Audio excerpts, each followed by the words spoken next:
प्रिय छात्राः, अद्य अस्माकं संस्कृतपुस्तकानन्तर्गते चतुर्थपाठः लोभः न कर्तव्यः, लोभ नहीं करना चाहिए इत्यस्मिन् विषये पठामः। समय प्रयोग, समय का अर्थ था के प्रयोग में किया जाता है। यदि बात करें हिंदी की, था कि रहता था, आसित का प्रयोग भी किया जाता है, तो उसलिए ही था के लिए ही प्रयोग किया जाता है, दोनों का ही। आप साधारणतः समझे तो समय का प्रयोग था, रहता था।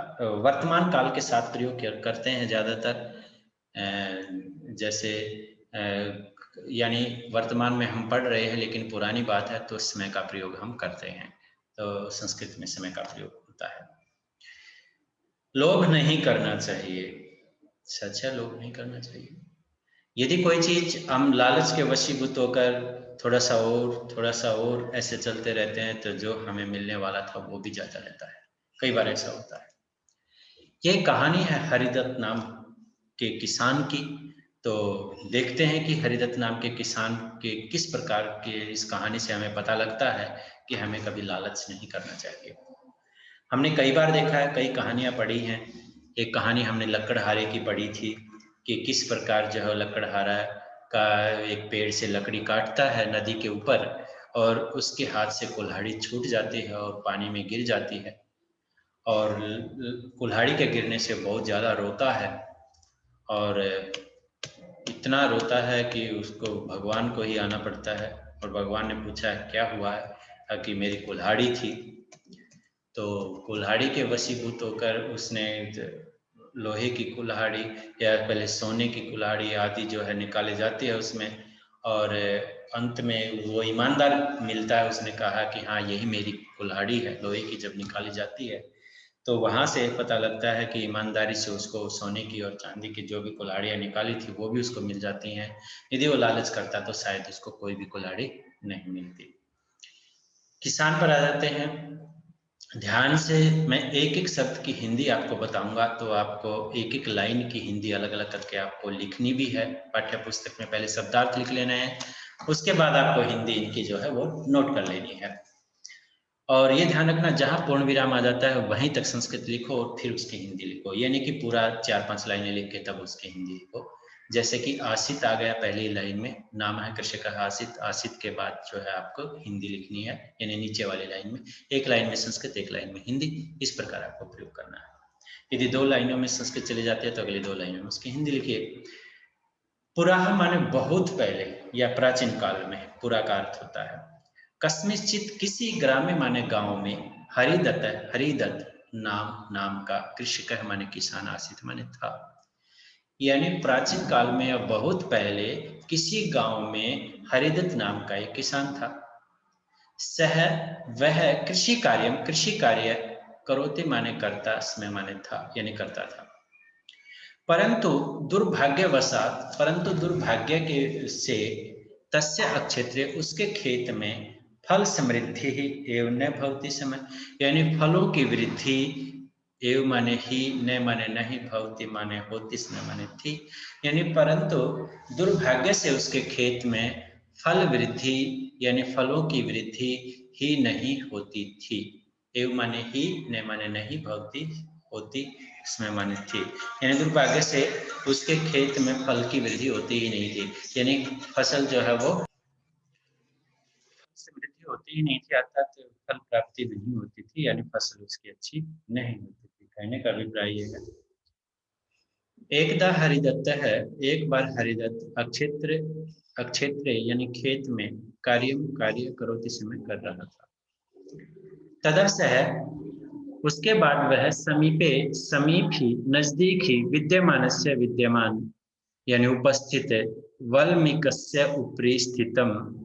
वल्मीक होता है मिट्टी के एक ढेर होता है, जो दीमक जो है मिट्टी के ढेर को इकट्ठा कर देते हैं, ऊपर बढ़ा देते हैं, वो क्या होता है, वल्मीक होता है। वाल्मीकि का नाम भी इसलिए ही पड़ा है क्योंकि वो बैठे बैठे तप कर रहे थे तो दीमक ने उनके ऊपर मिट्टी चढ़ा दी थी, तो इसलिए उनका नाम वाल्मीकि पड़ गया था, क्योंकि वल्मीक था, क्योंकि भगवान ने हे वाल्मीकि यानी वाल्मीकि के अंदर उपस्थित व्यक्ति खड़े हो जाओ, तो उसके लिए वाल्मीकि सर्वनाम जो उनका पड़ गया था। तो वल्मीक होता है मिट्टी का एक जो है ढेर सा हो जाता है, जो ज्यादातर जो है आपने कुछ पुराने जो जंगल हैं आदि हैं उनमें धीरे धीरे कुछ पेड़ों पे भी चढ़ जाती है मिट्टी, तो वो वल्मीक ही होते हैं, अर्थात दीमक द्वारा चढ़ाई गई मिट्टी होती है।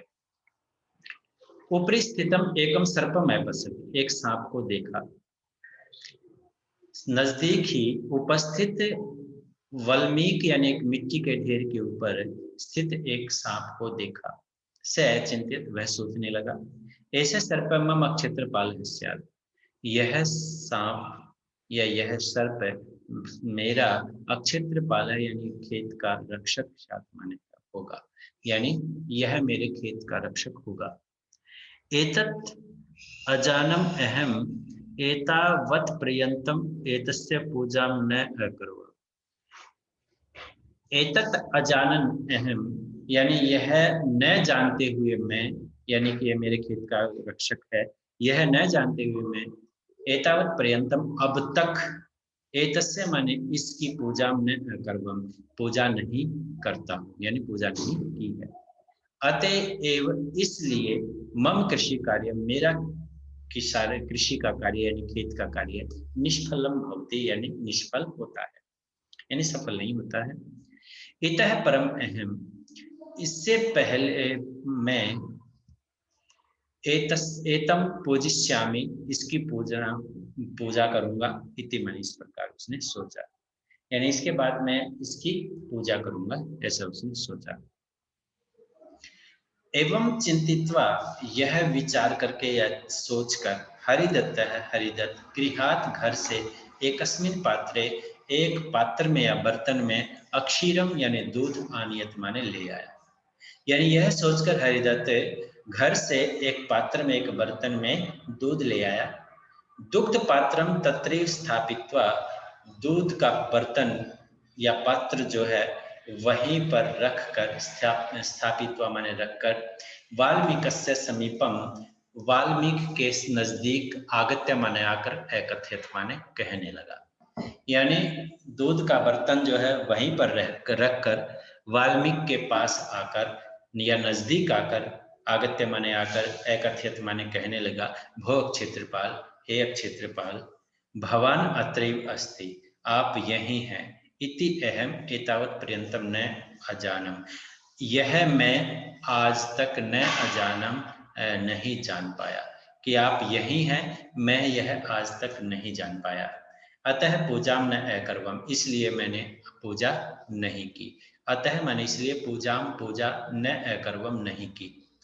अक्षम्यता, माफ कीजिए, इति इस प्रकार उसने कहा, मैंने माफ कीजिए, ऐसा कहा। अन्यस्मिन अहनि, यानी अन्य किसी दिन, अहनि का अर्थ होता है दिन, यदा कृषक है, जब किसान, अक्षेत्रम आगच्छत, खेत में गया, तदा पात्रे, अगच्छत माने आया, तदा पात्रे एकम दिनारम अपश्यत, तब उसने बर्तन में एक दिनार अपश्यत माने देखी। दिनार जो है प्राचीन काल में मुद्रा के रूप में, जैसे आजकल सिक्के होते हैं वैसे ही मुद्रा के रूप में प्रयोग किए जाते थे। अब भी कुछ देश हैं जो दक्षिणी देश हैं जो हैं, यानी यहाँ पर बात करें, यदि दिनार चलती है कुछ देशों में तो आप देख सकते हो, तो दिनार अब भी चलती हैं, तो सोने चांदी के सिक्के होते थे, तो दिनारों को देखा, तो दिनार वो है।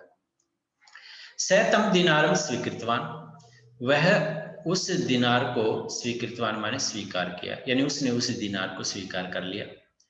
ततः आरभ्य, उसके यानी उसके बाद आरंभ होकर, यानी उसके बाद, सह माने वह, यानी तब से लेकर कह सकते हैं, ततः आरभ्य, एवमेव इसी प्रकार, प्रतिदिनम प्रतिदिन, अक्षीरम दत्वा, यानी दूध देकर, यानी वहां पर दूध रखकर, एकम दिनारम प्राप्त होती समय एक दिनार प्राप्त करता था। एवमेव इसी प्रकार, कानिचित दिनानि व्यतीतानि, कुछ दिन व्यतीत हो गए, यानी बीत गए। कदाचित हरिदत्त है, यानी कभी हरिदत्त ग्रामांतरम अगच्छत, गांव में गया हुआ था। गमन समय सह यानी जाते समय वह अक्षत्रपालस्य पूजाम कर्तुम अक्षत्रपाल की पूजा करने के लिए स्वपुत्रम अपने बेटे को सूचित्वा माने सूचित करके अगच्छत माने चला गया। पुत्र अक्षीरम स्थापित्वा लड़का दूध को रखकर गृहम आगच्छत घर आ गया। अन्यस्मिन अहनि यानी अन्य दूसरे दिन पुत्र दिनारम दिनारम प्राप्तवान पुत्र ने दिनार प्राप्त की। दिनारम दृष्टवा सह अचिंत्यत दिनार को देखकर वह सोचने लगा निश्चित रूप से एतस्मिन वाल्मीकि इस वाल्मीकि में यानी इस खोल मिट्टी के इस खोल में अनेके दिनार संति अनेक दिनार हैं। संति माने हैं, दिनारा बहुत सारे दिनार हैं। अतः सर्पम मारित्वा इसलिए सांप को मारकर सर्वान सभी दिनारों को प्राप्त करूंगा करता हूं। इति माने इस प्रकार सोचा, यानी इसलिए सांप को मारकर सभी दिनारों को प्राप्त करता हूं। इति इस प्रकार सोचा। तो अन्यस्मिन दिन अक्षरदान समय सह दंडेन सर्पम अमार्यत।